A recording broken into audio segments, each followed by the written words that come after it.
Everybody's excited, and when you get excited, you get other people excited.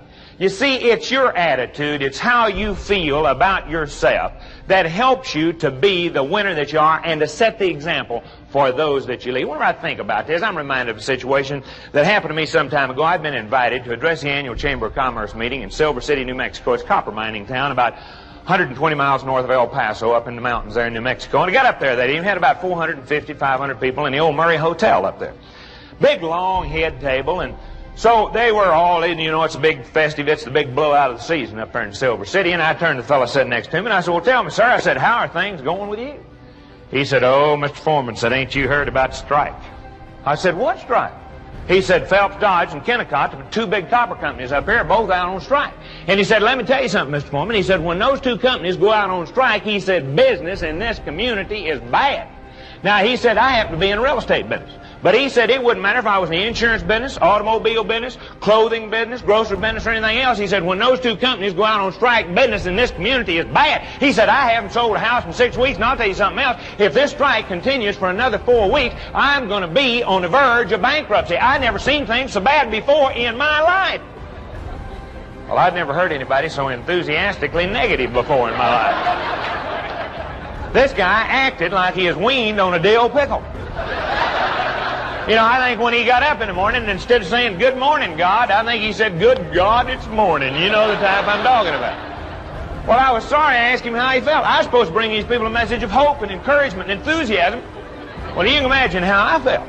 In just a little while, he turned and started talking to the fellow on his right, immediately took advantage of the situation, turned and started talking to a little lady on my left, must have been about 45, 50 years old. I said to her, I said, well, ma'am, I said, how are things with you? She said, oh, Mr. Foreman, ain't you heard about the strike? And I thought, oh my gosh, Ed, you teach people to communicate and you done messed up twice in the same 5 minutes. But she said, my business is terrific. And I said, what? I said, what kind of business you in, lady? She said, I'm in the real estate business. I said, the real estate business? I said, how do you explain it? She said, let me tell you something, Mr. Foreman. She said, these young folks that work for Phelps, Dodge, and Kennecott believe in those two strong corporations. She said, they believe in the American free enterprise system.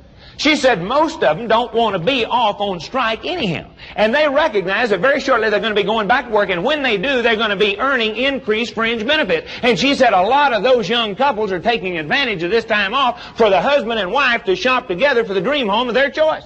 She said, will you believe that just yesterday, with one young couple, I spent 2 hours showing them one house, that they examined every square inch of that house from the attic down to the basement and bought it?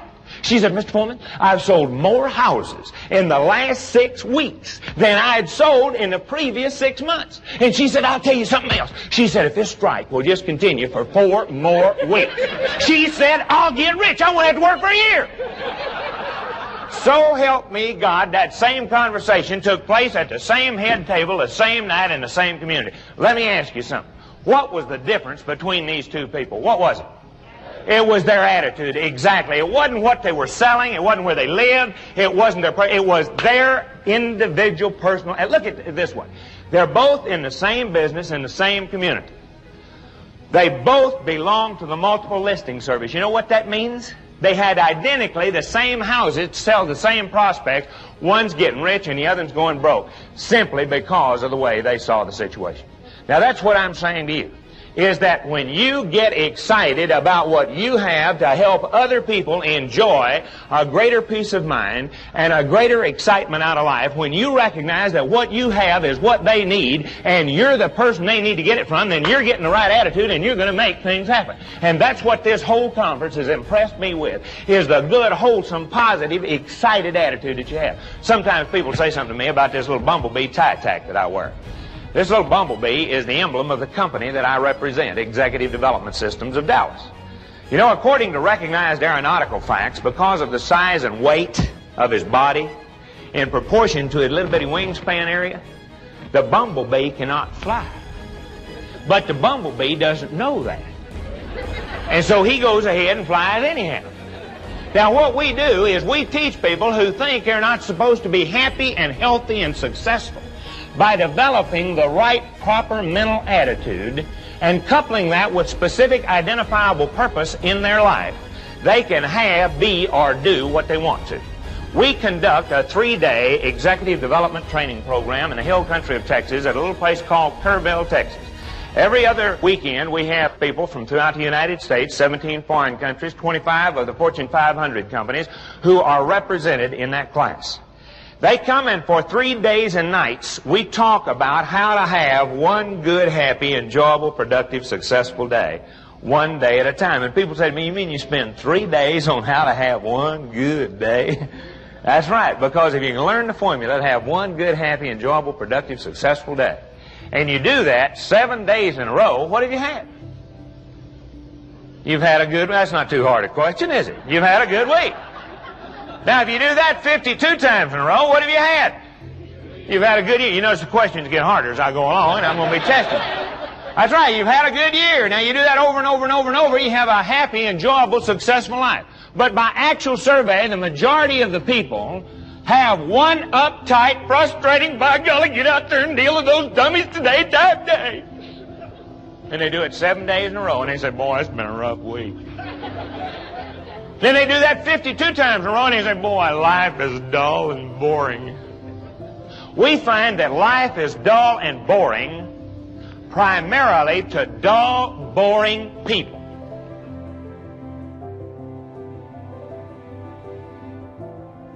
Is exciting and enjoyable and successful to exciting, enjoyable, successful people. One of the greatest tragedies of life is the little boy, the little girl that says, someday when we get to be a big boy, get to be a big girl, then we're going to get married, we're going to move into that new home, and boy, we're going to be happy, and we're going to do this and this and this. And then when that happens, what do they say? Well, one of our children get here and get in school, we get this thing furnished like we want to and get that pool in the backyard. Get everything all fixed up, boy, then we're going to be happy and we're going to have a good time. And then when that happens, what do they say? Well, whenever the children get out of school and get on their own, you know, and we get this place paid off, boy, then we're going to be happy and we're going to do this and this and this and this. And then when that happens, what do they say? Well, when we retire, going to get that motor home. Going to travel across this great country, and we're going to have an exciting time. Going to do all those things we've been wanting to do but never had time to do. And then one sad day on the way to the grave, they say, my gosh, I forgot to enjoy life. I forgot to live life while it was here. The most tragic and sad fact of life is going all the way through and failing to enjoy here and now today.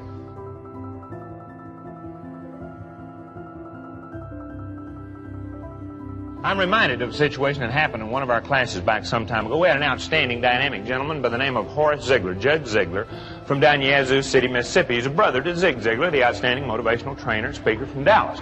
A very outstanding individual. I see several of you have heard him, and if you ever hear Zig, you'll never forget him. He's a dynamic individual. Anyhow, his brother was in the program. In fact, I'm happy to say Zig's one of our good graduates. I think that boy's done right good. But let me tell you about this. His brother was in this class, and he said, you know, Ed, whenever you talk about that good day business, he said, I'm reminded of a situation that happened to me when I was a little bitty boy. I said, bounce up here, Judge, and share it with me.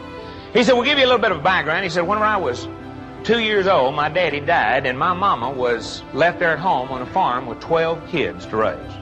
And I'll never forget a situation. I was the youngest of those 12 children. I'll never forget a situation that happened whenever I was 5 years old. Every morning about 5 o'clock, my mama would come in there to the room where I was asleep. She'd come up there to that little bunk. She'd put her hand on my shoulder and she'd say, son, get up. We're going to have a good time today. I'd jump up out of that little bunk and I'd go running in there in the kitchen. And I'd sit down on a little three-legged milk stool by the wood cook stove where Mama was fixing breakfast. She'd throw a quilt around my shoulders, pour me about a half cup of coffee, about half milk. I'd sit there and sip that coffee while Mama was fixing breakfast. And the other children would be out doing the chores, milking the cows, feeding the hogs, doing things that need to be done. They'd all come back in, we'd have breakfast together, and then they'd take on off to school. But because I was too young to go to school, I'd stay there and help Mama do the work that needed to be done on the farm. Now, this particular time I'm thinking about, we were picking turnip greens. I don't know if any of y'all ever picked turnip greens before or not, but that's along in the wintertime of the year when it's real cold, and we'd been down there and we'd picked several baskets of those turnip greens. We brought them back up there to the house, and out there behind the house we had this big old long wooden bench. Had 3 big old wash tubs filled with water where we'd wash those turnip greens. Well, I went out there that morning and washed those turnip greens, and there was a layer of ice about 1 inch thick frozen over the top of each one of those tubs. I got me an old axe handle, and I went along there and broke the ice on top of each tub. I'd get me a big old double handful of those turnip greens, and I'd dunk them down in that first tub, and I'd wash them around, and then dunk them over them off in that third tub. That old Mississippi soil's hard to get off them turnip greens. I'd pile them over on the porch. Mama would tie them into bundles, and we'd put them into cardboard boxes, take them down to the general store, and swap them for sugar and flour and stuff we didn't raise there at home on the farm. Well, this particular morning, I was washing those turnip greens, and I looked down there at my hands, and it just seemed like a 5-year-old's hands are just so small, and my fingers were just so cold that they just turned numb. And I turned to my mother, and I said, Mama, I'm not having a good time today. And I just hurt all over. Just from the tip of my toes to the top of my head. I just black and blue and cold and hurt. And that night, whenever I went to bed, I was still miserable. Next morning, 5 o'clock, just like she always did, Mama come in there, she put her hand on my shoulder, and she said, Son, get up. We're going to have a good time today. I just rolled over and I pulled that quilt on my head, and I said, No, I ain't going to get up. It's going to be a bad day. And she just turned around, went on back in the kitchen, and started fixing breakfast. The other children got up, did the chores, came in, had breakfast, went on to school. Mother went on out to work. About 10 o'clock, I heard her in there in the kitchen. I got up, came walking in. She looked at me. She said, What are you doing in here? I said, Well, I got up to have some breakfast and help you do the work around here. She said, Oh, no. No, son. She said, Don't you remember? You made the decision this morning that it was going to be a bad day. And she says, Son, it's going to be a bad day all day long. She took me right back in there and put me right back in that bunk. Now, you'd think any mama would let her little boy up to have lunch. But bless that dear mother's disciplined heart of mine, I stayed right there in that bunk right through lunch. I didn't even get to get up whenever the other kids came home from school. I didn't even get to get up for supper. It was the longest, most miserable, bad day I'd ever spent in my young life. Next morning, 5 o'clock, just like she always did, Mama come in there, she put her hand on my shoulder, and she says, Son, get up. We're going to have a good time today. I bounced up out of that bed and I went running in there. I sat down on that little 3-legged milk stool. Mama threw that quilt around my shoulders, and I started sipping that coffee, and right then and there I learned a lesson I've never, ever forgotten. And that's this, that you and you alone make a decision every single day as to whether you're going to have a good day or a bad day. It's not that individual that may unthinkingly pull out in front of you on the way to work that decides whether you're going to have a good day or a bad day. It's not that irate, upset spouse or son or daughter or client that decides whether you're going to have a good day or a bad day unless you let them. The greatest power that you have is the power to choose every single day as to whether you're going to have a good day or a bad day. See, remember this, if you don't remember anything else I say, no one can make you angry unless you let them. No one can upset you unless you let them. But you and I both know people, don't we, that regularly go around letting uncontrollable circumstances determine whether they're going to have a good day or a bad day. You know people who get up and they go out and look outside and they say, Oh, it's raining, it's going to be a bad day. And there's no way they have any control of it. They let the weather control their attitude. You and I both know people that can be taken off to work, have a little fender bender on the way to work, and look at my new car, all scratched up. They'll complain about it all day long, won't they? Some of them will gripe about it for a week, won't they? And then you know people who can roll their car over on the way to work. I mean, roll it over 3 times. Total it out. And get out in one piece and say, Boy, ain't I lucky. The good Lord must have been riding with me. You see, it's not what happens to you that's so important as your reaction to what happens to you. It's your reaction to every little thing that happens in life. You plant the seed of a positive, happy, expectant thought. You get a positive, expectant action therefrom. It's impossible to think a thought and not have an immediate action therefrom. For instance, if you're thinking a happy, pleasant thought, what's the action immediately therefrom? You got a smile on your face, exactly. You're thinking uptight, frustrated, you've got that scowl on your face.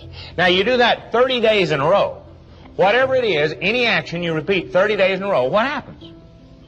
You develop a habit, that's right. And the habits then begin to build the character that we become. That's the exciting lesson that I talk and I share with you as we go into this. is that the thoughts that we think become actions. The actions develop habits. And the habits then build the character that we become. And you may be saying in here, well, right now, now come on, Ed. You're talking to the winners. You're talking to the leaders. We're the one that keep the old apple cart up and going around the track. You don't need me. You're preaching to the choir. We're the positive characters of this organization. Let me run a little test on you here right now. Supposing you're taking off to the office. You got just enough time to get there. You got one of the biggest, most important potential clients that you ever had. You got an exact meeting time. You got just enough time to get there. And just before you get there, a train pulls across the road in front of you. Are you the type that says, oh, damn, that makes me mad? If you are, you have learned to react negatively to those things over which you have no control. And yet, which a fit isn't going to help. For instance, is it going to make the train move any faster to throw a fit? Not going to help it at all, is it? Now, what does it do whenever you say, ooh, that makes me mad? It increases your blood temperature, your blood pressure, and it starts the drip, drip, drip of the acid that starts the formation of ulcers. We have 4 medical doctors on our staff who say that any time you say, ooh, that makes me mad, up goes your blood pressure, up goes your blood temperature, and down goes your life expectancy.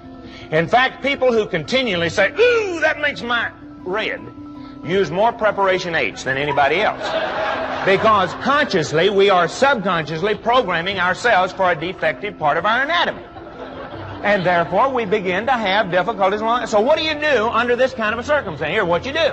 You've got at least 3 possible alternatives. You say, hey, I know a shorter, faster way anyhow. Now, if you know a shorter, faster way, then you take that shorter, faster way. If you don't know a shorter, faster way, what you do is you say, that's all right, I'll use this time to plan my day specifically so I can get more done in less time. And so you take out a pad and a pencil, and you're not going to be interrupted by the telephone or anybody walking in on you right there in your own little private cubicle. So you work out your schedule. Now, if you're already so well organized, you have your day planned.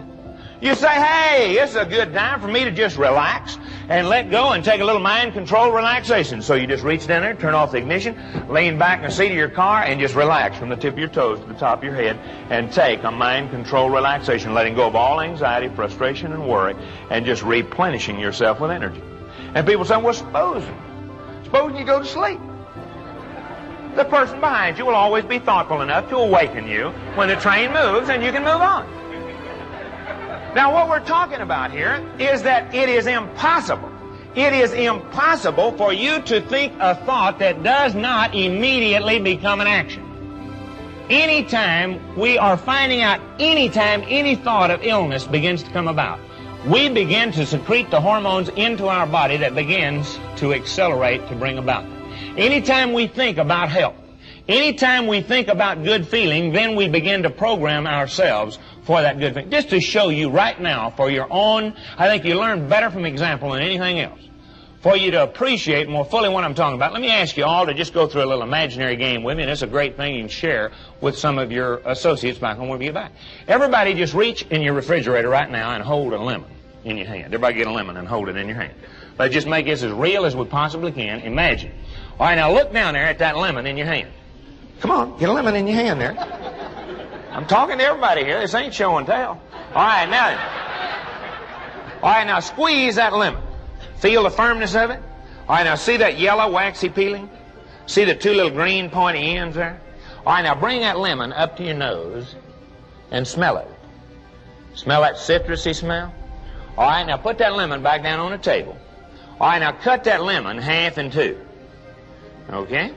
Now pick up half of that lemon and look at it. See that center there? Now see the juice running down over the peeling? All right, now bring that half a lemon up to your nose and smell of it. Smell much sharper now, doesn't it? All right, now bite into it. Your mouth filled with saliva, didn't it? I noticed 8 or 10 of you there nearly got the lockjaw on that one, didn't you? See, now all that was a thought. But when you thought the thought of biting into that lemon, what happened? In came the saliva to wash away the lemon juice. Now that same thing happens whenever you think, hey, I know we're going to make this one.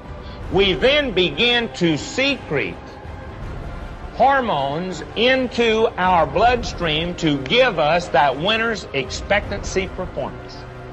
And when you do that, then you perform better and things begin to flow your way.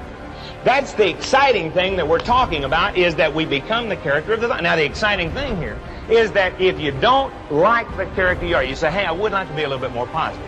What you do is you begin to upgrade your thoughts, and that's precisely what I'm going to be sharing with you and showing you here today. If you think right now, you can think about people that you work with, and you can think of a happy, enthusiastic, positive character. I mean, they're just a kind of an individual. No matter what the weather is, they say, boy, it's a good day today. No matter what the job to be done is, they say, well, it may not be our responsibility, but by golly, we'll do it better than it's ever been done before. Now, if you'll think for just a moment, you can think of an individual that's 180 degrees away from that person. No matter what the weather is, they grind. But if the wind's blowing, they grind. If the wind ain't blowing, they say, sure, it's hot and muggy around here when the wind ain't blowing in. No matter what the job to be done is, they say, why do we have to do it? That's the claims department. Why can't they do it, you know? You're thinking right now, he's talking about old George, aren't you? You're thinking of somebody you're easy to think of, because there's more of those than there were the first time. Now, as you think about those two types of individuals, which one would you rather work around on a regular basis? The uptight, frustrated one, or the happy, enthusiastic one?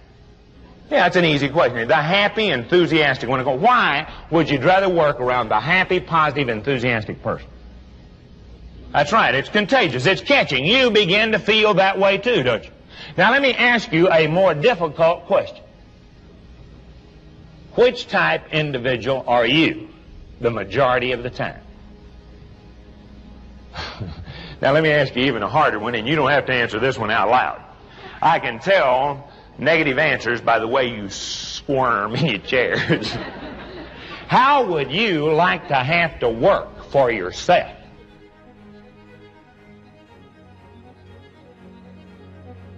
Would you like to be married to yourself? Now, that's bringing it right close to home, isn't it? Now, what I'm saying here is that life is too short to be a sorehead. Life is too short to be a griper and a complainer and always looking for the bad things.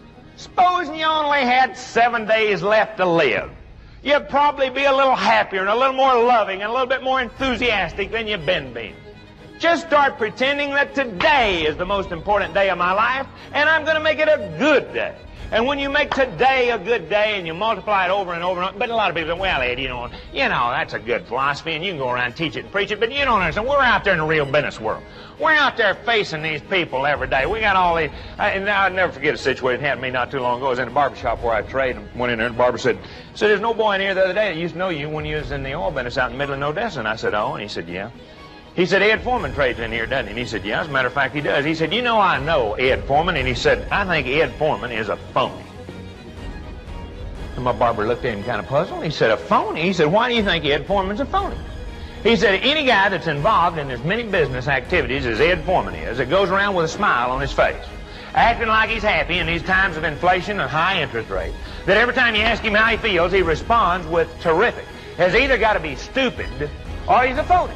Now, he said, I don't think Foreman's stupid. I just think he's flat phony. And my barber said, well, now, wait a minute. He said, let's take a look at this. He says, just supposing that Ed went around the way you're talking about. Supposing whenever he went in to talk to his banker, he said, 19% interest rate? Well, that's highway robbery. I don't know how I'm going to pay that loan back, much less 19% interest. My God, I never saw anything like it. How do you think it would feel if he talked to his clients and said, oh, boy, our business is bad. I mean, that's the roughest I've ever seen times before. He said, do you think that would help Ed Foreman's success? Do you think he would sell more and do more and build more? He said, well, I never thought about it that way. Now, that's what I'm talking about. So many people at this meeting have said to me, boy, I wish the agents back home felt like I do and felt like you talk. Now, the best way to get them to do that is to do what? Is to live the example. When you live the example, they say, by golly, he or she knows something, they're feeling good, by golly, I must not be thinking right, and I'm going to start acting that way too.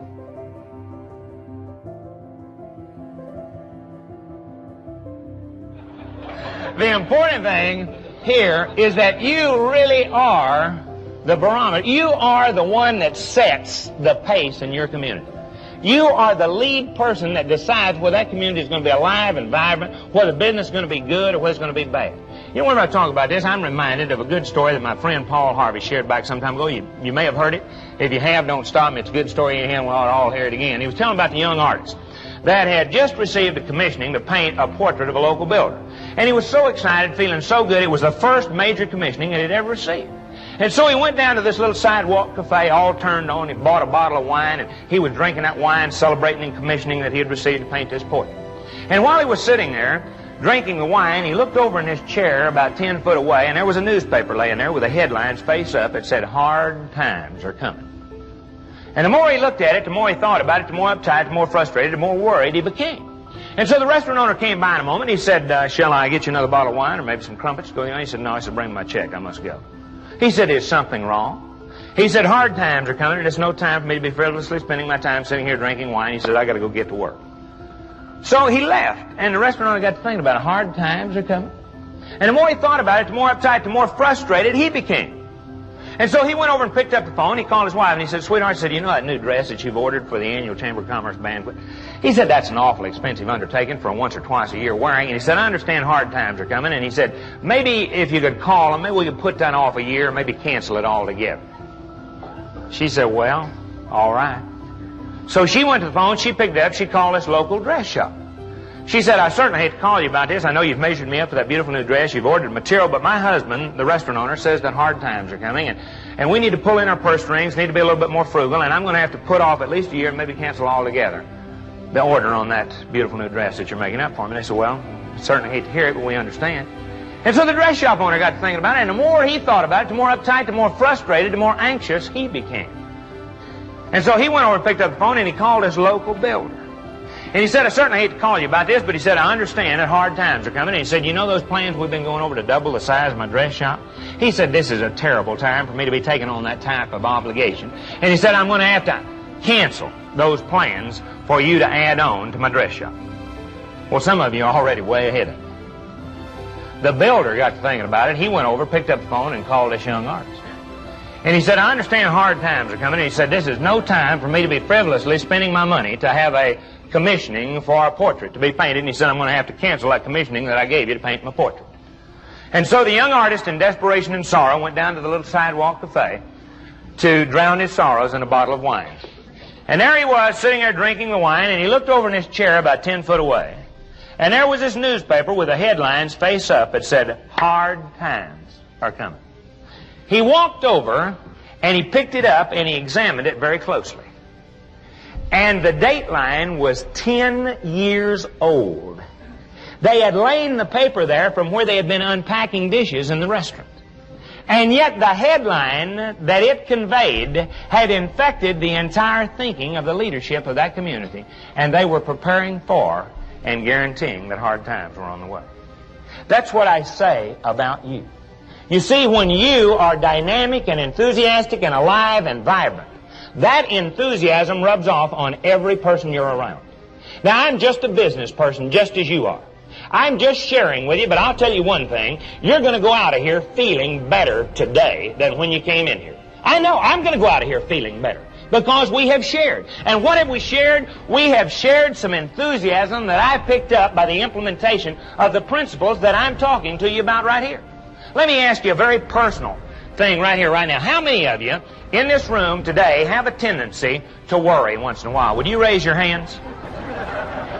All right, most of you raised your hand. If you didn't raise your hand on that, you probably didn't understand the question. Now, if there were a simple, easy-to-follow little method that would help you recognize what worry is and help you overcome this troublesome pestilence for the rest of your life, you'd probably want to know how to do it, wouldn't you? Say yes.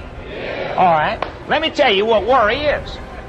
Worry is nothing more or less than negative goal setting. I'll put it another way. Worry is nothing more or less than vividly thinking about what you don't want to happen. It's the misuse of your imagination. You see, worry is thinking, "Oh, I bet we can't pay off that note at the bank." Or if you're a banker, thinking, "Oh, I bet they can't pay off that loan. I made them." Worry is thinking, "Oh, I bet little Johnny or Mary flunk out of school." And what happens? It begins to knot up your gut, doesn't it? It begins to increase your blood pressure and your blood temperature, and it starts the shortening of your life. And many times people say, well, if there's anything that old boy knows, he knows what worry is. All right, now having defined what worry is, projecting a negative outcome, or thinking negatively about things that already passed and over which you have no control. Let me ask you to play a little game with me right now. Everybody just close your eyes and think about, everybody just close your eyes right now, and think about your most outstanding number one desire, your number one goal in life. Maybe it's to be in that beautiful new home in the country with that wooded acreage all around there. Maybe it's to have that cabin in the mountains or that cottage on the lake. Maybe it's to see little Johnny or Mary graduate from school and get into business on their own. Maybe it's to see you get your business operation in such shape that you can continue to grow and to make that thing prosper and to be among the winners with which you're associated here today, even more effectively than you're doing now. Whatever your number one goal, your number one desire specifically may be, right now think about it with your eyes closed and vividly imagine, actually see in your imagination yourself enjoying the fulfillment of the realization of the accomplishment of that goal. Smell the smells. Hear the sounds. Feel the feelings. Isn't that a wonderful feeling that you feel right now? There's a tingling goes up your spine as you just see yourself enjoying the fulfillment of the realization of that goal. You can all open your eyes right now. You know, if you could be up here in front and you'd look around this group, you know what you'd see? That's right. You'd see a lot of great big smiles. In fact, usually folks laugh right out loud during that exercise. Now, you know what that feeling is called that you had just now when you were thinking about what you wanted to happen? You know what that's called? That's called happiness. You see, when you think about what you want to happen, you feel happy right now, don't you? Now, let me ask you something, John. Do you do your job better when you're happy? Of course you do. Do you feel healthier, Tom, when you're happy? Why, of course you do. Don, do you get along better with your wife, your family members, and associates whenever you're happy? Why, of course you do. See, all of those are easy questions to answer in the affirmative. Yes, whenever you feel good, whenever you're happy, everything flows better today, and therefore today is a good day.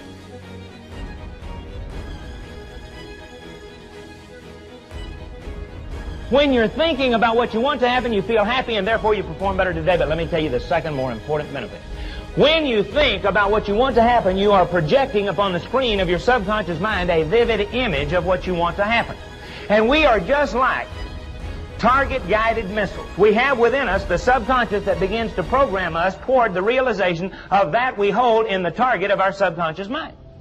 So that's why the happy, enthusiastic, vibrant person says, boy, I just know we're going to get this contract, and when we do, watch our flame.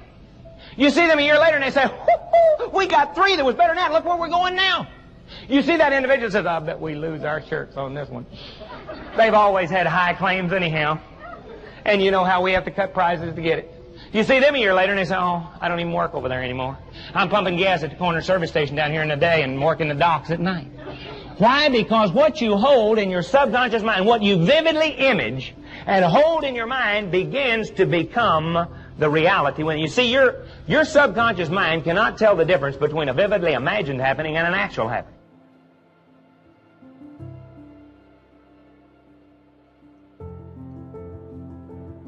So what you put in there begins to program you toward. If I were to ask you the question right now, what do you think is the most powerful? Your imagination or your willpower? Your imagination must be 10, maybe 20 times as powerful as your willpower. What you think, I don't care what your willpower is, what you think about day in and day out. How you see yourself is where you're going to be.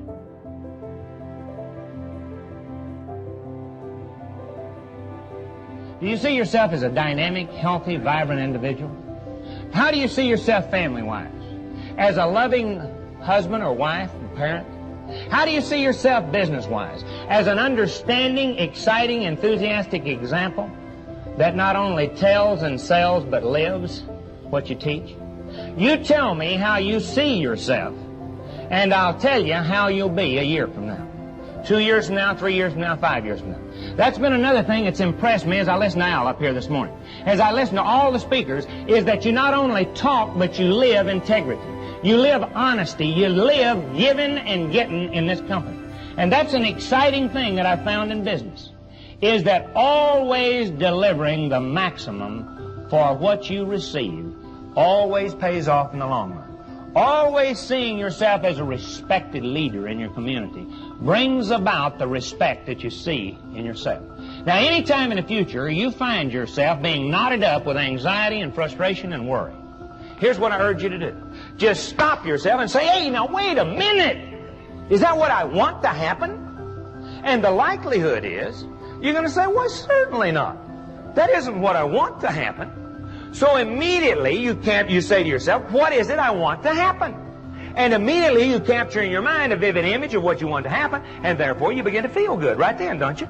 And you begin to propel yourself toward the realization of it. See, people have a tendency to say, I feel bad or I feel good, don't they? Have you heard people, you hear them every day saying, well, I don't feel very good, I feel bad.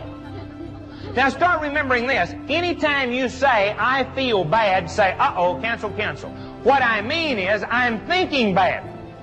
See, what we think is what goes to the gut that makes us feel. So what you do is you upgrade your thinking, therefore you upgrade your feeling and your actions, your habits, and your character. That's the exciting thing that begins to happen here, and I'm going to show you precisely, exactly, not philosophy and not theory, how to make that happen. If there were a one exciting, enjoyable little 1, 2, 3, 4, 5, 6, 7 step formula that would guarantee that you would have a better month this coming month than you had last month, that would guarantee beyond a doubt you'd have a healthier, happier, more enjoyable, prosperous year this coming year than you had last year, you'd probably want to know how to do it, wouldn't you?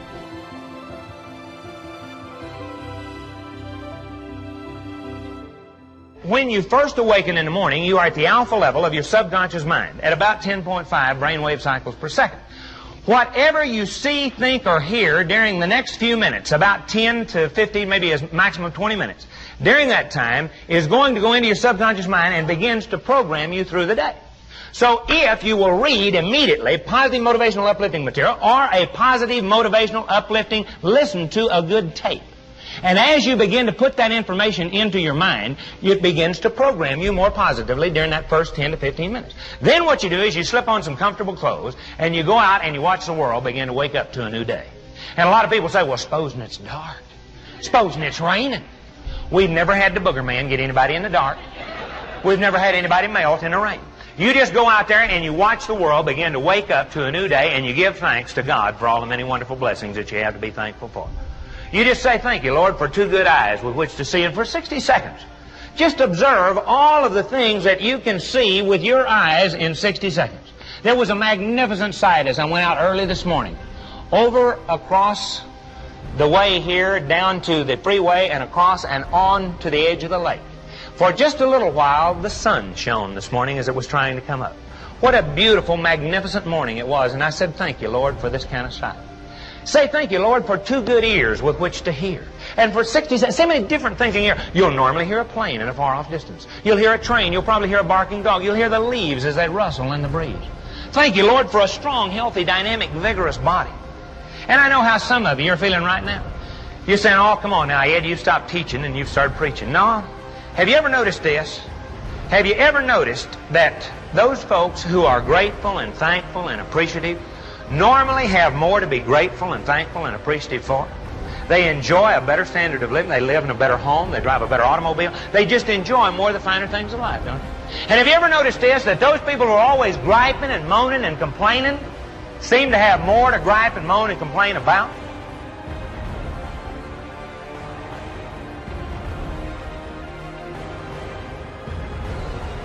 What you emphasize begins to multiply. If you had 2 children, and no matter what you did for one child, that child said to you, oh, Mom, oh, Dad, thank you so much. That's so wonderful. I'm going to put it to use, and I'm going to do this and this and this. And the other child, no matter what you did for that child, they said, oh, no, I wanted one of these. Why can't I have, everybody else got one? Why can't I have a new one? Which one would you have the tendency to do the most for? If you feel better, then you think better, you feel better, and you begin to perform and do better. You're going to run into some tough difficulties, but don't let them pull you down into the gutter with them. You pick them up to your creative, positive level and make things happen the way you want to. And then instead of work till you're about to drop over like a dead dog, You stop during the day and you take a mind control relaxation from the tip of your toes to the top of your head. You just relax and let go of all tension and tightness and just replenish your body with energy.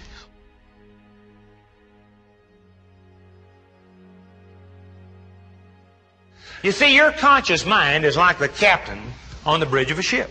The captain looks out across the horizon and he says, "All clear, full steam ahead."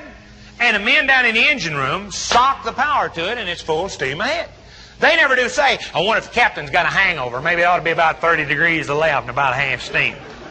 They automatically implement the orders that are called to it from the bridge. And so does your subconscious mind begin to implement the orders that you consciously give it when you awaken every morning.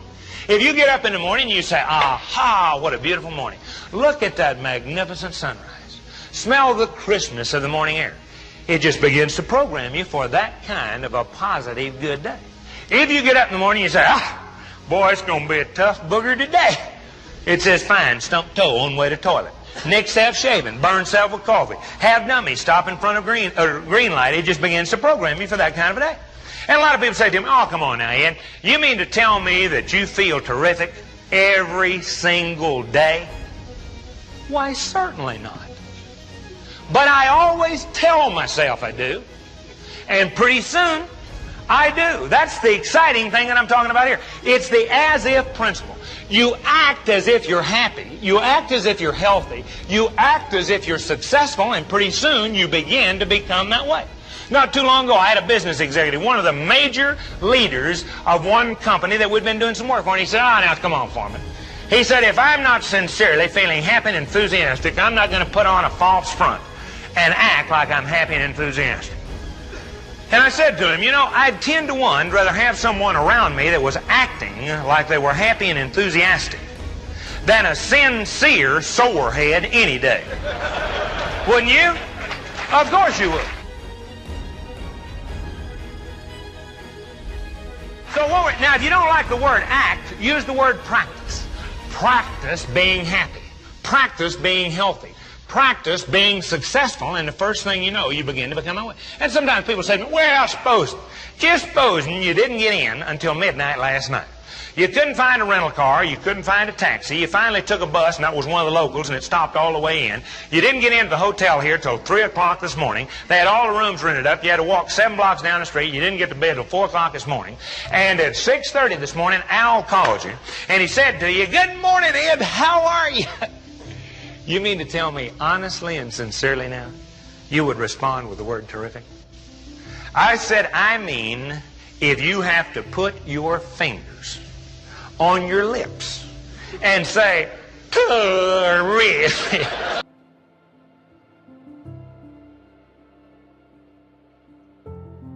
Because the men down in the engine room can't see what the captain's having to do up here. Now, admittedly, the first time you may have to say, "Terrific." But the second time you can probably say "terrific" without the use of your fingers. And then the next time terrific, and the more you say it, the more you begin to feel it. That's the exciting thing I'm talking about. Not too long ago, we were working with several petrochemical companies and different organizations, and there was a purchasing agent for one of the major companies I work for. He said, "You know, Ed, I'd give anything in the world if I could feel as enthusiastically, dynamically, vibrantly alive as you seem to feel every day." And I said, "I'll tell you what you do, Bill." I said, "You take one of these little daily menus for laughing, loving, and living your way to the good life. I have, incidentally, a copy for every single one of you to take a copy of this home with you tonight to begin to practice it." And I said, "Here's what you do." I said, "Tonight, before you go to bed, you read it from cover to cover. It has a little happy face in it, a little sad face. You read it, you think about what it says, take about 8 to 10 minutes, and tomorrow morning, the very first thing, whenever you get up, you read it from cover to cover and think about what it says, and you do that. You read it for the next 30 days, every morning and every night, and every time somebody says to you, 'Good morning,' or 'Good afternoon,' 'How are you?' respond with the word 'terrific.' What will happen is at the end of 30 days, you will have developed the habit of responding that way, whether you feel that way or not."